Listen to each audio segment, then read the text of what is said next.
other. If Tom Brady falls flat on his face in Tampa Bay, people gonna say, boy, you were kind of a system quarterback.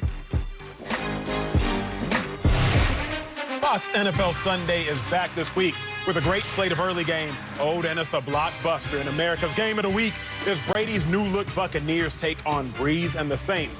Check local listings for the games in your area or watch it on the Fox Sports app. Let's get some football back. Welcome back to Speak for Yourself, presented by Hyundai. As you just heard, Tom Brady will make his Bucs debut Sunday against Drew Brees' Saints on Fox. New Orleans has already done something rare. They're the first team in 5 years to be favored over a Brady-led team, breaking a 74-game regular season streak.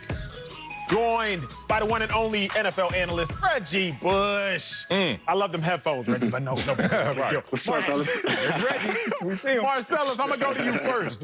Who is more likely to win the NFC, Brady's Bucs or Brees' Saints? Oh, it's going to be Brady's Bucs. But I'm going to get through this quick. Because of that. That's why I'm going to go fast. There you go. I knew this wasn't a hard one for Reggie to prep for, saving his season tickets down there in New Orleans. So I'm going to get to you, Reggie, pretty fast here. But look, if you look at what the Bucs were able to do, everyone's talking about this offseason, what they've done offensively. Obviously, adding Tom Brady, Rob Gronkowski, and then just shoring up all their weapons. You talk about Leonard Fournette, LaShawn McCoy, et cetera. But what we haven't taken notice of fully is how they finished off last season. Despite Jameis Winston having the turnovers, that defense in particular, how well that they played at the end of last year. So if you look at them last year, where were they?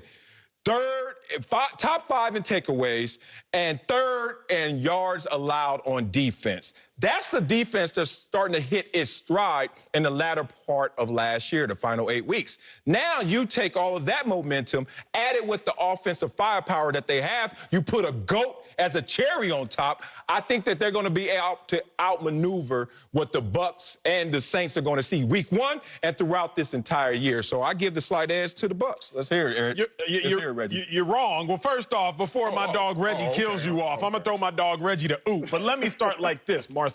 You're a smart man, so I like talking smart to you. If addition by subtraction can exist, then subtraction by addition can also exist. Think about the Buccaneers and think about all them egos on that squad.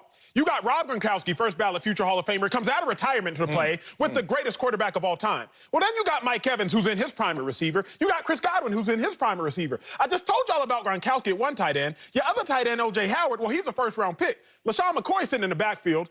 Also with Leonard Fournette, who was used to getting all the touches. Oh, but then you got Ronald Jones, who was promised to be the starter. There's only one football on the field, Marcelus. One football. Here we go. Problems. One football. But besides one football, there's one quarterback. Everybody killed Jameis Winston. Oh, my God, they killed him. Reggie, you heard it. They killed him. Marcelus, you heard it. They killed him. But wait.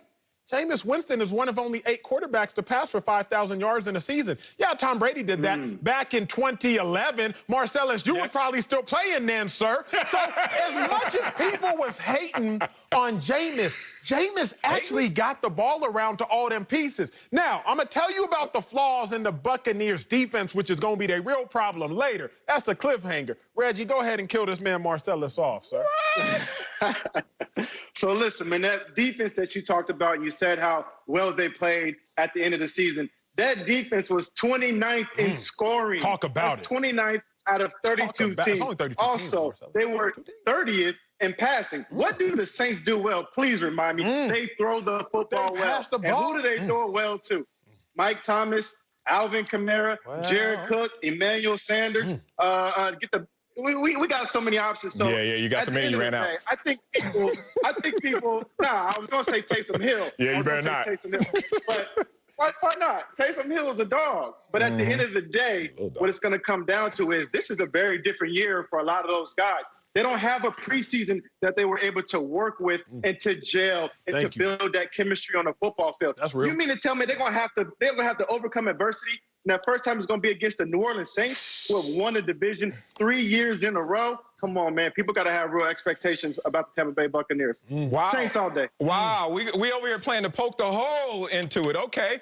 Well, it's interesting. Last time I saw Drew Brees on the field, it didn't even look like he was the best quarterback for his team, let alone the Drew Brees that we know of. Taysom Hill. Taysom Hill looked like he was the best player on both teams last time I saw the Saints out there playing. Losing to Kirk Cousins, who couldn't win a big game, but he won a big game against y'all. How big are the Saints? Here's another thing, since y'all want to play the poke the whole argument. When Alvin Kamara decided to take a 4-day absence, I don't know where he was, and the Saints didn't know either. There were conversations about trading him, and they still haven't signed a deal yet, So whatever his value is, which I think is pretty high, is not high enough to the Saints because they haven't even hit the gavel yet on how great he can be. Go Reggie Bush, defender, running back. Go ahead. One pushback. I just spoke to Alvin Kamara. The deal's very close. They're about to get it done, and my dog is about to be back with the Saints, and everything is good. So we don't got to worry about Alvin Kamara. Wait, look. We going to get to that later. See, here, Reggie, you got to watch Marcelus. I'm a poker. If you not slick, he going to move the field goal post. Yeah, I got you see how we had him against the ropes. He's trying to move it. And now he's trying to deflect and defer. Let's get back on topic, Marcelus. All right, I got more. If we don't even want to talk about the players that play within the 53 and the third width of the football field. Oh, don't do this. Let's talk about coaches, sir. Let's go to war. Sean Payton, 8 career playoff wins in 13 seasons as head coach. Bruce Arians, 1 career playoff win, 2 appearances in 6 seasons. I love B.A. I love his swag. I love his personality. I love his stances for equality. Pedo. I'm going to say pedo. I'm going to say it in Spanish. I'm not even going to say but. I'm going to say pedo. He still got some issues, bro, because B.A. hasn't shown the ability to win the big games. Sean Payton has. Now, flipping to the defensive side real quick. The Saints have a chokehold on this division. A chokehold. 37-11 in the last 3 seasons. 37-11 in the last 3 seasons. Marcelus, you're hoping, you're wishing on a prayer. You might as well take a penny out, throw it in the wishing well, and just hope that the Bucs win. Me and Reggie coming with facts. You coming with dreams, hopes, and ambitions. That's what I'm saying, man. Listen, if we didn't have to go through this pandemic and teams, weren't forced to limit the amount of times that they could play actual games. So we have no preseason games now. So that's what I'm saying. There are so many elements that are going to play into this season that are just up against any team that has to start a different system with a new quarterback. There's going to be a learning curve. Cam Newton is about to go through the same thing up in New England. Nobody's going to hit the ground running. Everybody is going to be trying to figure this thing out for those first couple games. And all I'm saying is you don't want to be trying to figure out things against the New Orleans Saints, the NFC South defending champs. Man, stop. You act like a dog needs like a warning, like he needs a learning curve. Dog don't need no time to stretch. He see food, he eat. And you talk about big dogs. What's a bigger dog that's going to hit the ground running in terms of a new environment and adversity than Tom Brady, the GOAT? Like, if anybody's just going to figure this thing on out before anyone else in the league, it's going to be a veteran, and it's going to be the most accomplished veteran in Tom Brady. And here's some more poking of your argument, Reggie Bush. You want to say that the Bucs were 29th in scoring last year, right? I know you didn't play defense because you were a star running back, and good to you. I played against them, though. You played against them, right. And what's the worst thing that can happen to a defense? When we hit that sideline, Acho, and we looking for that Gatorade and that Microsoft Surface. Sudden change! Sudden change! Jameis did it again! And them dudes are like, what? And they go out there, and that's why they were getting gas. You got to keep that in mind when you talk about this defense. And let's talk about the offense. 3rd in scoring last year, 3rd in passing last year, and that's with Jameis Winston. So, guys, you got to look at the details of this team and situation and realize how they've shored that up. But this is a little too friendly. Y'all trying to double team me. I played the run extremely well, even in my 10th year. Sit on the bar stool. Sit on.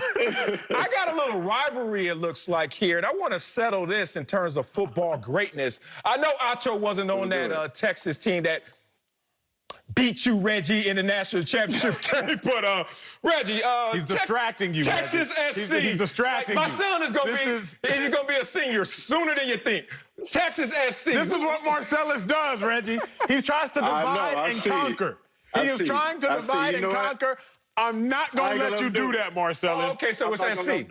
Okay, I feel you. It's SC. Here's what I'm going to do. Before we got to move on, I got to poke up the biggest hole in your argument. You said a dog ain't got to stretch, Marcelus. He ain't got to stretch. A dog just got to go. You want to know who has to stretch? A 43-year-old Tom Brady. That's who the heck got to stretch. What do you mean? Because he gonna tear a hamstring, a quad, a glute. He gonna tear something if he don't stretch. The TB12 method. Chill. How old is Drew Brees? And how is he looking? And Gronkowski. And Gronkowski. And Drew Brees. He's gonna have to stretch too. And Drew Brees. All them.